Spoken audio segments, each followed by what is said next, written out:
10%, 20%, 30%, 50% discount పెట్టినప్పటికీ మళ్ళీ discount అడుగుతున్నారా? Fixed board అనేటువంటి బోర్డు చూడగానే కస్టమర్లు పారిపోతున్నారా?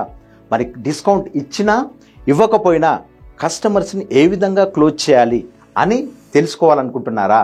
మరి అటువంటి విషయాలు తెలుసుకోవాలంటే వీడియో ఎండ్ వరకు చూడండి. Hi, I'm Boini Vithal.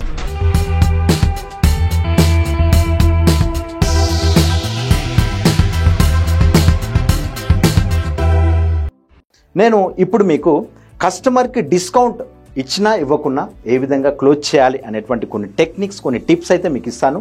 దాంట్లో మొదటగా first of all customer sir discount ఇవ్వరా అని అడిగినప్పుడు ఫస్ట్ మీరు ఏం చేస్తారంటే మీ యొక్క ప్రోడక్ట్ మీద ఆ వ్యక్తి ఇంట్రెస్ట్ చూపాడు, కొందామని చెప్పేసి రెడీ అయినందుకు థ్యాంక్ యూ సార్ అని చెప్పండి. ఎందుకు ఆయన డిస్కౌంట్ అడగాలంటే దాని అర్థం ఏంటి? మీ ప్రోడక్ట్ పైన ఇంట్రెస్ట్, మీ ప్రోడక్ట్ కొందామనేటువంటి ఆలోచన ఉంది కాబట్టి థ్యాంక్ యూ సార్ అని చెప్పండి. Now next, politely explain that you do not offer discounts on your products. చాలా నీట్గా కస్టమర్కి ఎక్స్ప్లెయిన్ చేయండి ఎందుకు మీరు డిస్కౌంట్ ఇవ్వట్లేదు. మీ యొక్క క్వాలిటీ ఆ లెవెల్లో ఉంది కాబట్టి మీరు డిస్కౌంట్ ఇవ్వట్లేదు అని చెప్పేసి నీట్గా ఎక్స్ప్లెయిన్ చేయండి. Now next, suggest that they check out your competitors websites. Competitor యొక్క వెబ్సైట్లో చెక్ చేసుకోమని చెప్పండి. సార్ కావాలంటే మా కాంపిటీటర్ యొక్క వెబ్సైట్ చెక్ చేయండి, లేదంటే వాళ్ళ ప్రైస్ చూడండి, వాళ్ళ క్వాలిటీ చూడండి, మా క్వాలిటీ చూడండి, రెండు కంపేర్ చేయండి కదా. చేస్తే కూడా మీకు అప్పటికి మాదే ఎక్కువ అనిపిస్తే చెప్పండి, నేను డైరెక్ట్గా మీకు రిఫండ్ ఇస్తాను. ఈ విధంగా ప్రామిస్ చేయండి. ఎందుకు? మీ ప్రోడక్ట్ అనేది వాళ్ళకంటే కూడా తక్కువ ప్రైస్లో మంచి క్వాలిటీలో ఉన్నప్పుడు ఎందుకు మీరు భయపడాల్సిన అవసరం? సో భయపడాల్సిన అవసరం లేదు. చెప్పండి, కంపేర్ చేసుకోండి కాంపిటీటర్స్ అని డెఫినెట్గా చెప్పండి. Next, offer the customer a coupon or discount code to use on their next purchase. Next ఏం చేస్తారంటే సార్ డిస్కౌంట్ ఇప్పుడైతే రాదు సార్, కానీ మీరు కొంటున్నారు కాబట్టి నెక్స్ట్ పర్చేస్లో మీకు తప్పకుండా మేము డిస్కౌంట్ కూపన్ ఇస్తున్నాం, మీరు నెక్స్ట్ వచ్చారనుకోండి 20% డిస్కౌంట్ వస్తుంది సార్ మీకు అని చెప్పేసి నెక్స్ట్ పర్చేస్ మీద మీరు ఇవ్వండి. Now next, ask the customer if they are interested in any of your other products.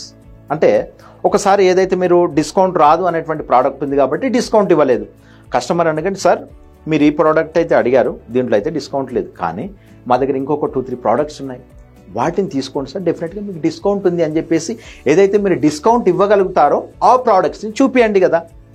Now next, refer the customer to your return policy and explain how they can get a refund. Customer ఎప్పుడైతే మీరు చెప్పండి గట్టిగా sir discount ఇవ్వట్లేదు but నేను guarantee ఇస్తున్నాను, మా product తీసుకెళ్ళిన తర్వాత మీరు చాలా హ్యాపీగా ఫీల్ అవుతారు, డెఫినెట్గా మళ్ళీ మా దగ్గరికి వస్తారు. ఒకవేళ రాలేదంటే చెప్పండి, మా ప్రోడక్ట్ మీకు నచ్చకపోతే 100% రిఫండ్ ఇస్తానని చెప్పేసి ఇంత కాన్ఫిడెంట్గా మీ యొక్క రిటర్న్ పాలసీ గురించి ఎక్స్ప్లెయిన్ చేయండి. లేదంటే రిఫండ్ తీసుకెళ్ళండి సార్ మా దగ్గర అని చెప్పేసి చెప్పండి.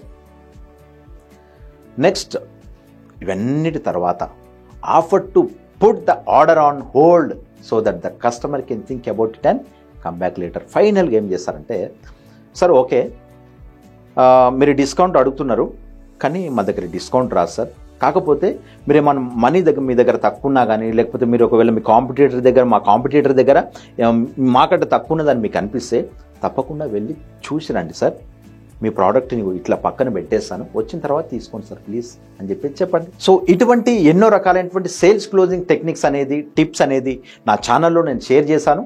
మీకు ఇంకా ఏమైనా డౌట్స్ ఉన్నా కానీ నా ఛానల్ని ఫాలో అవ్వండి. మీరు ఇప్పటివరకు సబ్స్క్రైబ్ చేసుకోతే డెఫినెట్గా సబ్స్క్రైబ్ చేయండి, మీ టీంకు డెఫినెట్గా యూజ్ అవుతుంది. Thank you. నేను మీ బోయిని విఠల్, సైనింగ్ ఆఫ్.